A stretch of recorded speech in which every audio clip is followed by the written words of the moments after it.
حصلت الحركة على مجموعة بالتقرير من الحكم.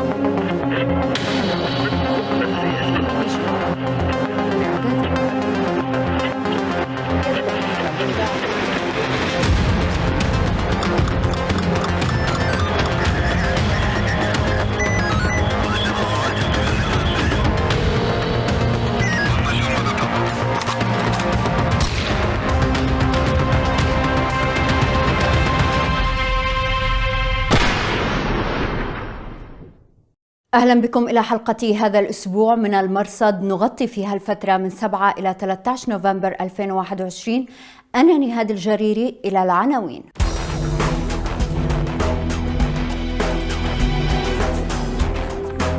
اتساع الهوة بين قاعدة اليمن والقبائل العربية هناك.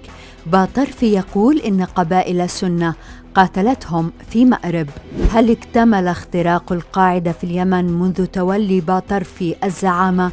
نتحدث هذا الأسبوع إلى الدكتورة إليزابيث كندال المتخصصة في اليمن وأستاذة اللغة العربية والشعر الجهادي في جامعة أكسفورد البريطانية، تحدثنا عن مظاهر تفكك وضعف قاعدة اليمن. وبإمكانكم الاطلاع على نص هذه الحلقة في أخبار الآن .net.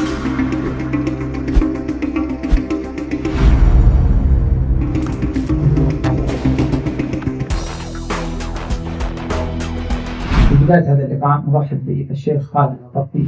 مساء الخميس 11 نوفمبر بثت الملاحم الذراع الإعلامية لتنظيم القاعدة في اليمن لقاء خاصا مع زعيم التنظيم خالد باطرفي. الجزء الأول امتد ساعة تقريبا، سئل فيه باطرفي عن طالبان، عن الجماعات الموالية لإيران في غزة، عن العلاقة مع الحوثيين وانحسار قتال القاعدة في اليمن.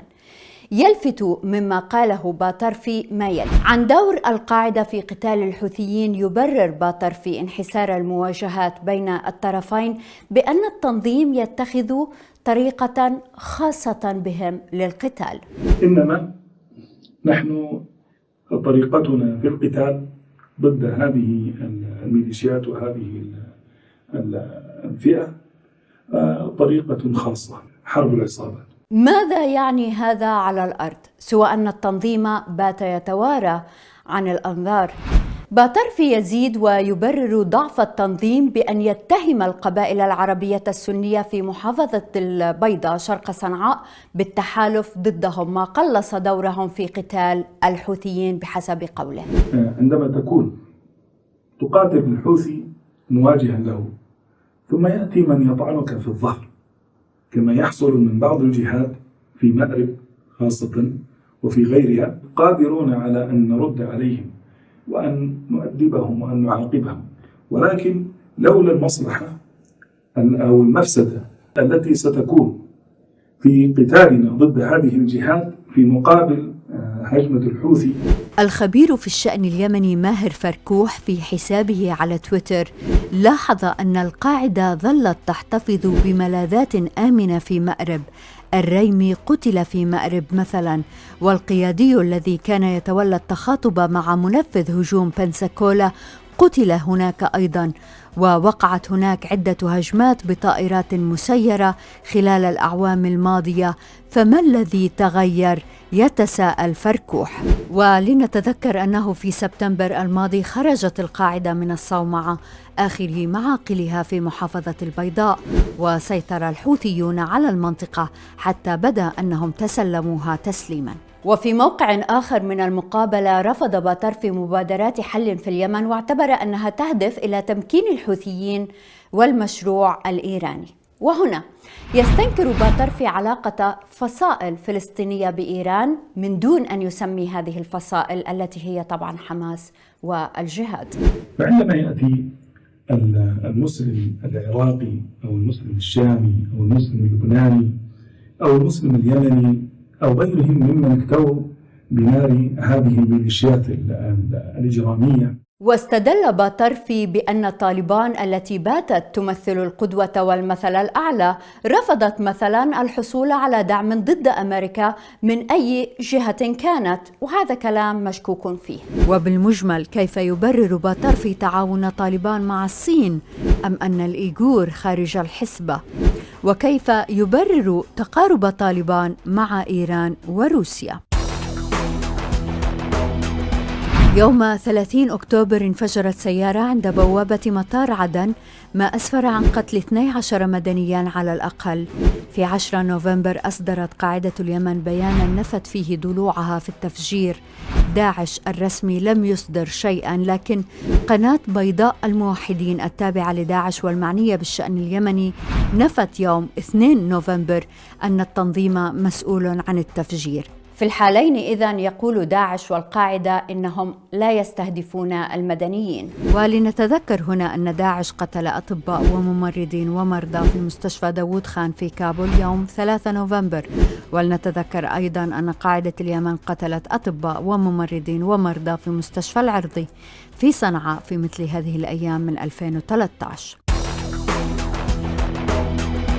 نقل حساب رد عدوان البغاة المعارض لهيئة تحرير الشام خبراً من مصادر خاصة بأن الهيئة تستعد لإعلان بيعة أحرار الشام لها بشكل كامل، وقال إن الجماعة بايعت الهيئة بيعة سرية منذ أكثر من شهر. في يناير الماضي عين مجلس قيادة أحرار الشام عامر الشيخ أبا عبيدة درعة قائداً عاماً خلفاً لجابر علي باشا، منهياً انقساماً كاد يكون دموياً تواجه فيه فريق باشا ونائبه أبي العز أريحة مع فريق حسن صوفان وعناد الدرويش أبي المنذر المقربين من الجولاني. بدأ هذا الانقسام في أكتوبر 2020 عندما أشيع أن صوفان قاد انقلاباً على باشا بسبب عزل أمير قاطع الساحل أبي فارس درعة، وأن الهيئة أرسلت تعزيزات لمساندة صوفان. في قلب هذا كله كانت فكرة تشكيل مجلس عسكري يضم كبرى الكتل في إدلب، الهيئة والأحرار وفيلق الشام. وهنا قال المعارضون إن المجلس ما هو إلا وسيلة كي تسيطر الهيئة على كامل إدلب وتتحالف مع الجبهة الوطنية المدعومة تركيا، وبذلك تصبح إدلب تحت سيطرة تركيا. آخر تطورات ملف ما بعد جبل التركمان أن أعلنت القنوات الموالية لهيئة تحرير الشام عن إغلاق ملف جماعة أبي فاطمة التي وصفوها بالتكفيرية. في الأسبوع الأخير من أكتوبر الماضي شنت الهيئة حملة على جبل التركمان شمال اللاذقية غرب إدلب، والذي تتركز فيه جماعات مستقلة أهمها جماعة مسلم الشيشاني. وقالت الهيئة وقتها إن المستهدف هو جماعة أبي فاطمة التركي، أما الشيشاني فخرج من الجبل بموجب اتفاق مع الهيئة وبضمان التركستان تاركا أبا فاطمة وحيدا. انتهى الاقتتال بين الهيئة وأبي فاطمة باتفاق وقع يوم الخميس 28 أكتوبر، فنزلت الجماعة من الجبل إلى مكان غير معلوم. الآن نقل حساب الشمال الحر الموالي للهيئة أن الهيئة فرضت اتفاقاً آخر على الجماعة يوم 7 نوفمبر يقضي بأن تسلم الجماعة السلاح وأن يدخلوا في دورات شرعية إلزامية لتصحيح تصوراتهم في مسائل الغلو والتكفير مقابل إصدار عفو عام عنهم. وبهذا تحل الجماعة نفسها، وفي المحصلة سيكون أمام الأفراد إما الانضمام إلى الهيئة أو الجلوس في منازلهم. حساب رد عدوان البغاة المعارض وتحت عنوان توضيحات كتب أن جماعة أبي فاطمة كانت تنوي الخروج إلى عفرين، إلا أن الهيئة والتركستان الوسطاء حالوا دون ذلك ووضعوهم في سجن الزنبقي، وفي النهاية خضعوا لشروط الهيئة بالانضمام إلى التركستان فرادى وليس ككتلة. إذا تولى زعامة داعش في غرب إفريقيا المدعو ساني شوارام أو شواران حساب زاغازولا الذي يبدو أن صاحبه يعيش في شمال شرق نيجيريا، نقل أن شوارام توجه نهاية الأسبوع وتحديدا في 11 نوفمبر إلى منطقة مارتي في محيط بحيرة تشاد لاستكشاف معسكرات هناك، وقرر البقاء حتى يوم الجمعة في اجتماع. وعلى الأرجح بعد صلاة الجمعة أغارت القوات النيجيرية عليهم وقتل وقتلت العشرات منهم. في رد انتقامي هاجم داعش بلدة أسكيرة شمال شرق نيجيريا وقتلوا قائدا عسكريا رفيعا كان يقود تعزيزات إلى المنطقة. وفيما فر السكان دمر داعش أبراج الاتصالات أسوة بما يفعله نظراؤهم في العراق. رصدت وزارة الخارجية الأمريكية 10 ملايين دولار لمن يدلي بمعلومات عن هوية جماعة اسمها دارك سايد، يعتقد أنهم أصل جماعة بلاك ماتر التي أوقفت نشاطها مطلع الشهر. المجموعة جنت ملايين الدولارات من برامج رانسوم وير أو برامج الفدية التي تستهدف بشكل خاص قطاعات الطاقة والأمن. في أوكرانيا كشفت السلطات هناك عن أسماء وصور مجموعة جاماريدون التي تتبع للاستخبارات الروسية. الجماعة شنت 5000 هجوم سبراني استهدف 1500 هدف حكومي حول العالم منذ 2013. وفي محادثات هاتفية كشفت عنها السلطات الأوكرانية تذمر أفراد العصابة من قلة رواتبهم.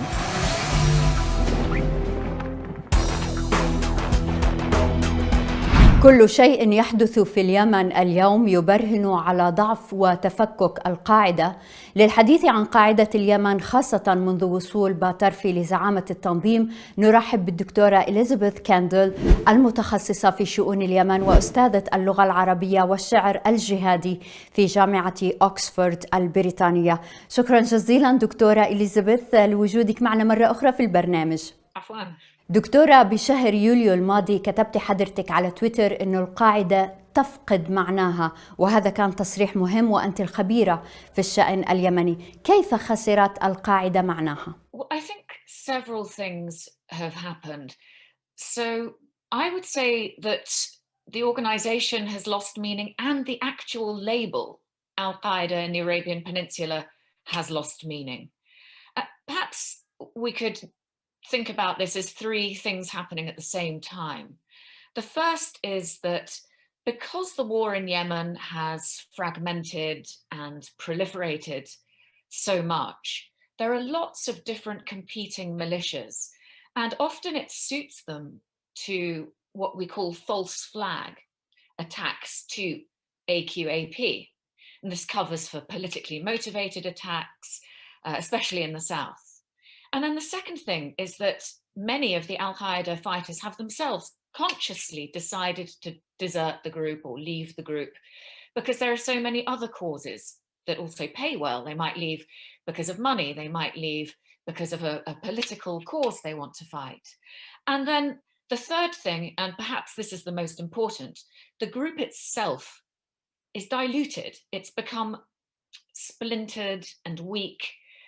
There have been different breakaway groups, and these bits of Al-Qaeda have themselves forged alliances. They have to, because they need to do that to survive. And there's lots of opportunity because, of course, there are over 40 active war fronts now in Yemen.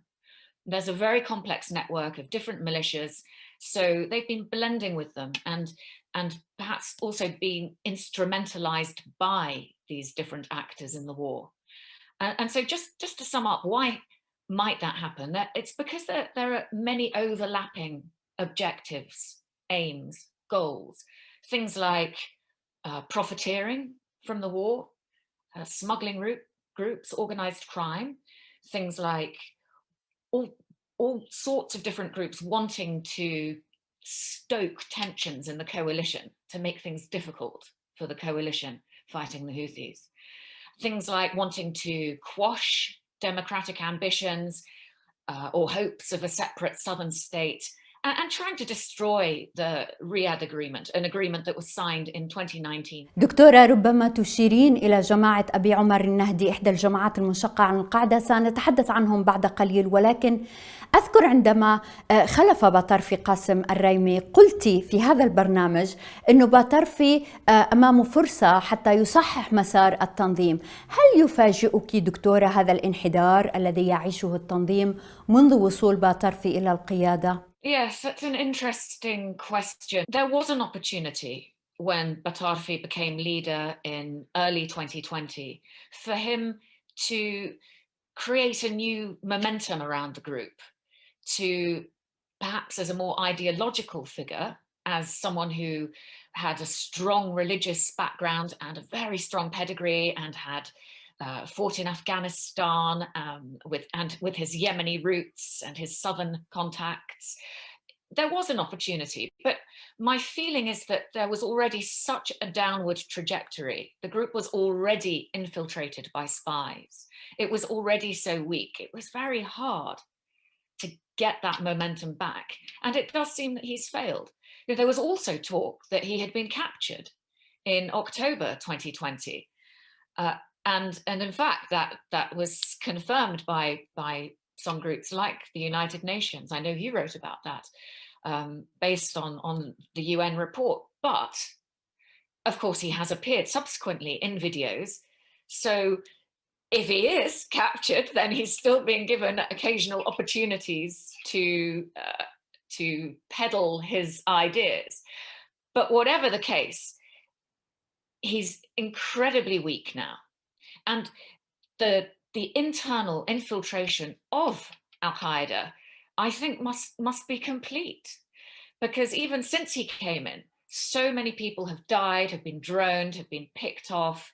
The arguments continue. And there's just no opportunity for the group to discuss their differences, to figure them out, to come to an agreement, because they can't meet.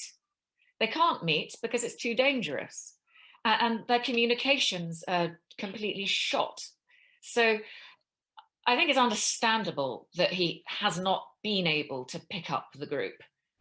دكتورة إليزابيث، أنت أول باحثة تلتقطين الخلاف الذي وقع بين باطرفي وجماعة أبو عمر النهدي. هل تتوقعين أن يشكلوا النهديين أن يشكلوا نواة لقاعدة جديدة في اليمن؟ I think it's very dangerous to predict anything to do with Al-Qaeda in Yemen, because it is a group that evolves and adapts. And even when we feel like it's splintered, it's fragmented, it's weak, suddenly it comes back again. And so it's very hard to figure out what's going to happen next. But what I will say is that these splinter groups, any one of them has an opportunity with the right leadership to start to dominate.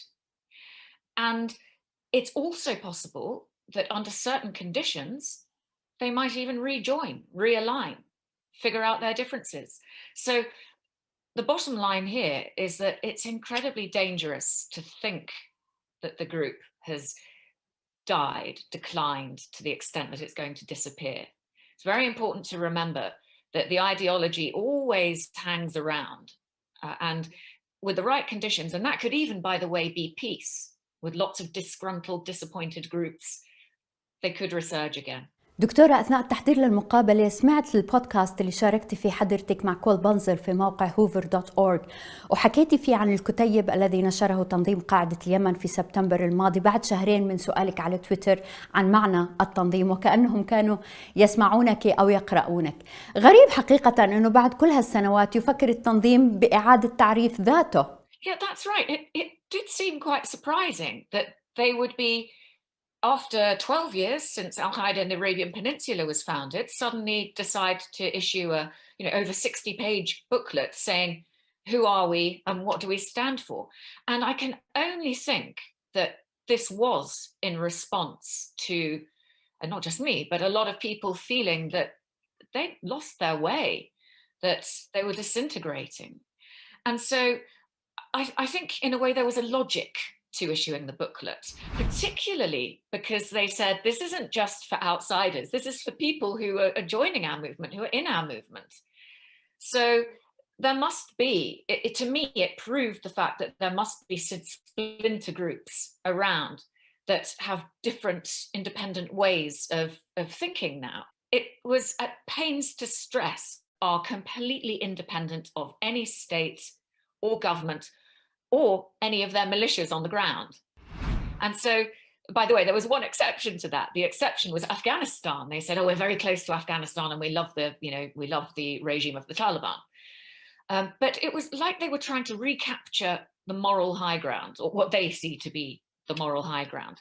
And so I guess there are two ways of looking at it. You could say that this booklet was either a denial of any politicization or instrumentalization of Al-Qaeda, or it was an attempt to cover it up.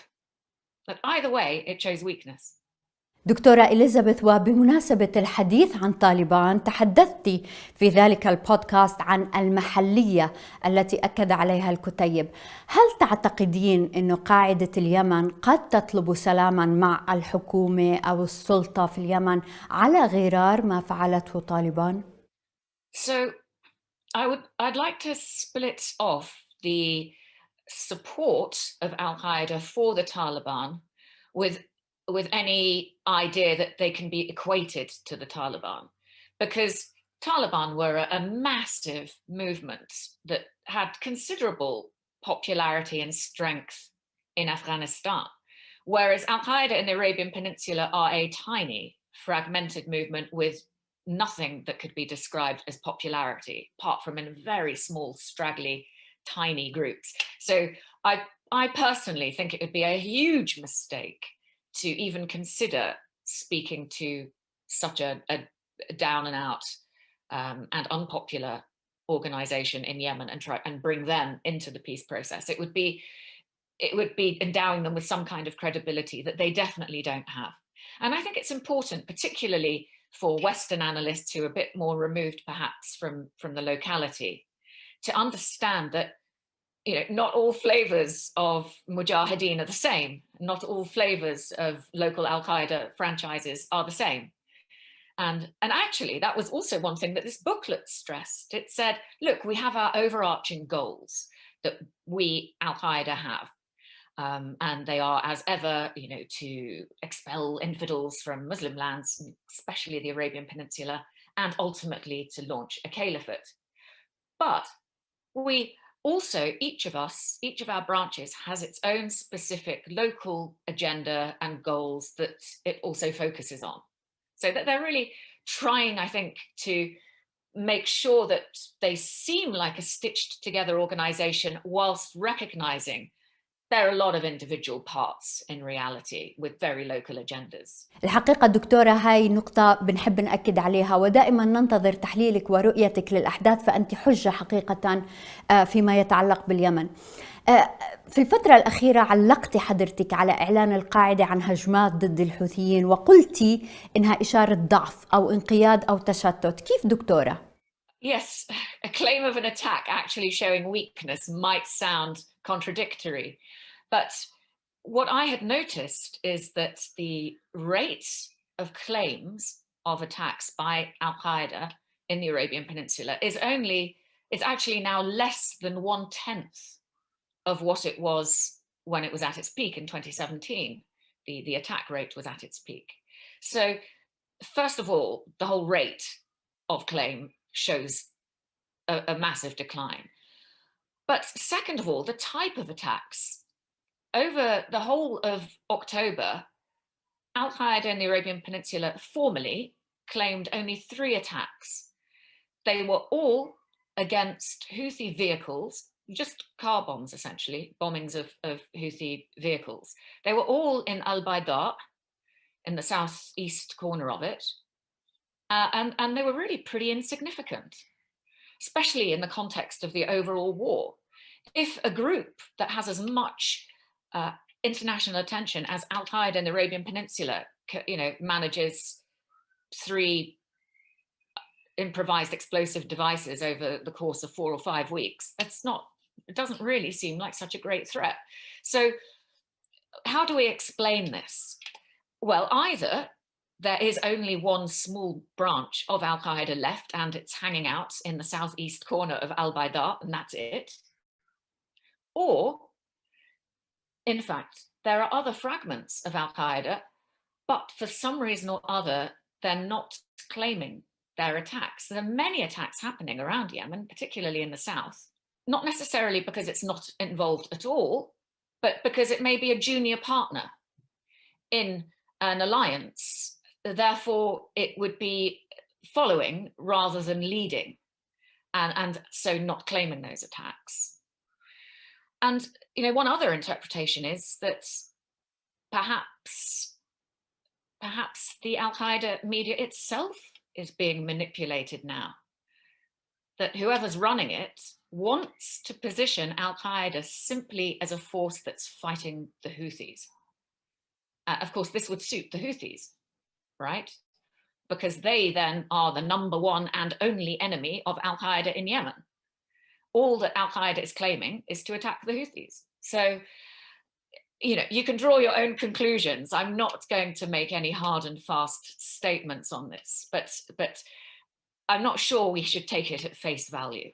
دكتورة، ممكن تحكي لنا عن المهرة؟ الحقيقة نرى في حسابك على تويتر صور للشباب والشابات من المهرة يدرسون، يدرسون، يرسمون، يعيشون. والحقيقة هذا مهم جدا، لأن الجهاديين دائما بيصوروا أنفسهم على أنهم يريدون أن ينقذونا من أنفسنا، من دونهم نحن في جحيم. حدثينا عن المهرة دكتورة. I'm very glad you asked about Al-Mahra. So this is the governorate in the very far east of Yemen. And it has a very unique sense of culture and identity.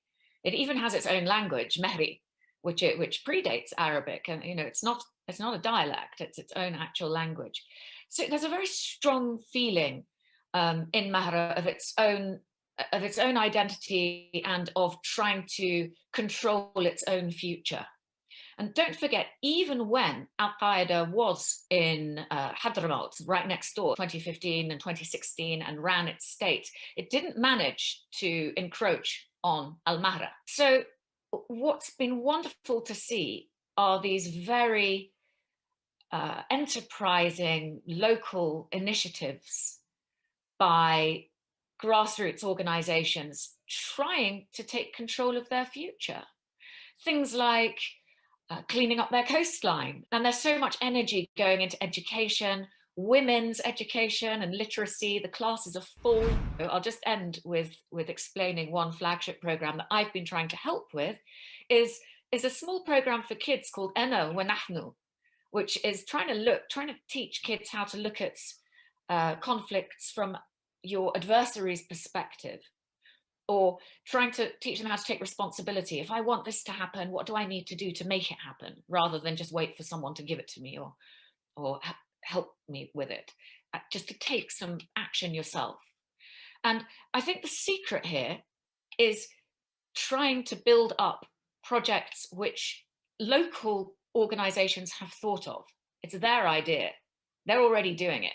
And just I will maybe help them fundraise or advise if they ask on how to strengthen them a little more. But it's not my idea. It's not a Western idea. It's not a do-good aid organization idea. It's their idea. الدكتورة إليزابيث كندال من جامعة أكسفورد، شكرا جزيلا لوجودك معنا دكتورة. Oh, Afwan, thank you for having me. وشكرا جزيلا لوجودكم معنا في راديو وتلفزيون الآن. أنا نهاد الجريري، مع السلامة. حصلت الحركة على الهوة. تفضلي.